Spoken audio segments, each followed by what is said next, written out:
मित्रों नमस्कार। भारतीय जनता पार्टी में मोदी युग की शुरुआत से हिंदी पट्टी के प्रमुख राज्य मध्य प्रदेश, राजस्थान, छत्तीसगढ़, हरियाणा, इन राज्यों में 75 सीटें आती हैं। मध्य प्रदेश से 29 सीटें आती हैं। भाजपा सरकार यहां 2003 से 18.5 साल एक छत्र राज्य कर चुकी है। शिवराज सिंह के कार्यकाल में भाजपा को पिछले लोकसभा चुनाव 2019 में सीटों की संख्या 29 में से 28।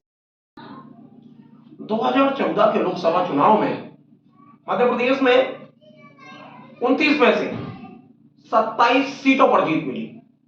कांग्रेस के उम्मीदवार कमलनाथ छिंदवाड़ा से और ज्योतिरादित्य सिंधिया गुना से अपनी सीट बचाने में सफल हो सके थे। के खाते में नहीं। इस शिवराज सिंह का तमाशा था। शिवराज सिंह की आवाज थी, शिवराज सिंह की छवि थी। 2023 के विधानसभा चुनाव में भी शिवराज सिंह की छवि के चलते 163 सीटें जीतकर भाजपा चौथी बार सत्ता में आई। लोकसभा चुनाव में मोहन यादव को मुख्यमंत्री बनाया है। मोहन यादव का सबसे बड़ा परीक्षा इस लोकसभा चुनाव में होने जा रही है। क्या मोहन यादव शिवराज सिंह चौहान का आंकड़ा छुएंगे या बैकफुट पड़ जाएंगे?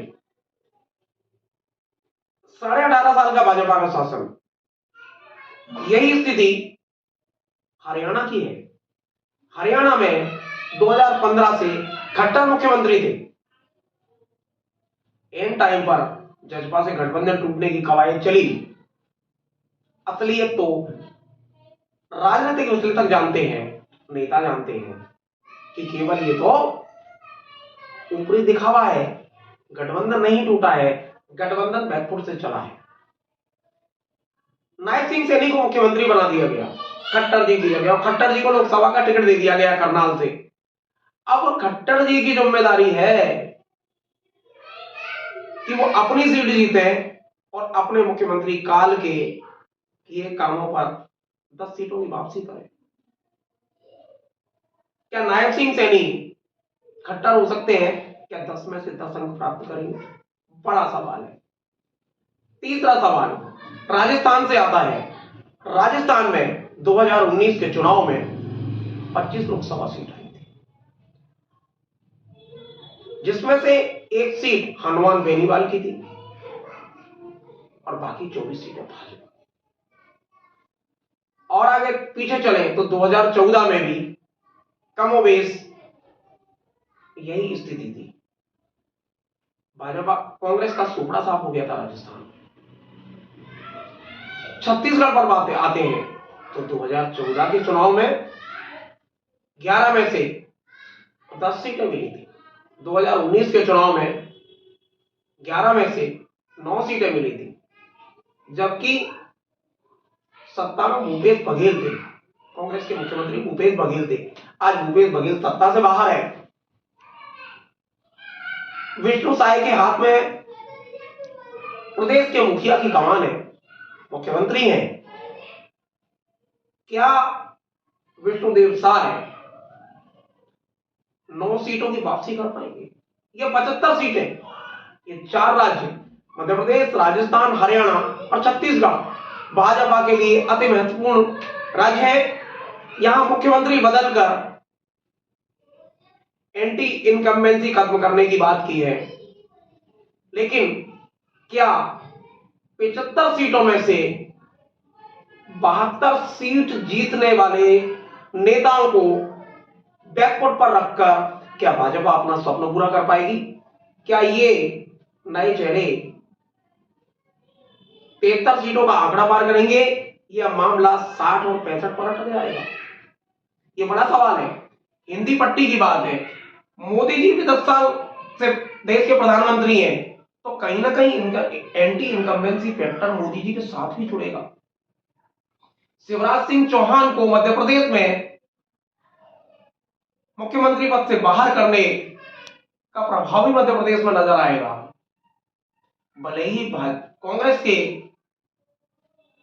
कॉर्नर वाले नेता लगातार भाजपा ज्वाइन कर रहे हैं, पर बात मोहन यादव की नीति और रीति की है।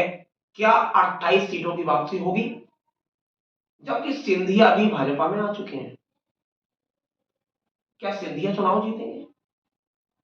क्या राजगढ़ में दिग्विजय सिंह और रोडमल नागर पर भारी पड़ेंगे? क्या भिंड में संध्या राय पर सिंह बरैया भारी पड़ेंगे? क्या नकुलनाथ छिंदवाड़ा से फिर सांसद चुनकर आएंगे? क्या बालाघाट में भारती पारदी कंकर मुंजारे, अनुभव मुंजारे या हिना कांवरे अगर प्रत्याशी बनती हैं तो क्या भाजपा को सीट जिताने में सक्षम होंगे? बड़ा सवाल है, खासकर मध्य प्रदेश के लिए, राजस्थान के लिए, क्योंकि दोनों राज्यों में सैचुरेशन है भाजपा का। हरियाणा में सैचुरेशन है, छत्तीसगढ़ में सैचुरेशन है, इसके आगे क्या 75 में 73, मतलब अगर परसेंटेज की बात करें तो मामला 95 से ऊपर जाता है। मित्रों, चुनाव में जनता मतदान करती है, जनता फैसला करती है। जनता क्या भाजपा के पक्ष में फैसला करेगी? मोदी जी के 10 साल के शासन में जो कमियां और जो अच्छाइयां सामने आई हैं उसका आकलन जनता निश्चित करेगी।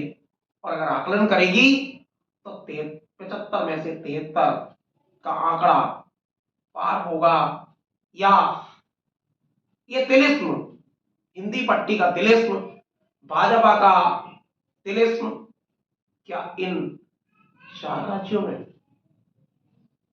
बैकफुट पर आता आएगा? ये सवाल का जवाब तो मतदान के बाद और 4 जून के परिणाम में सामने आएगा। मित्रों, बहुत बहुत धन्यवाद।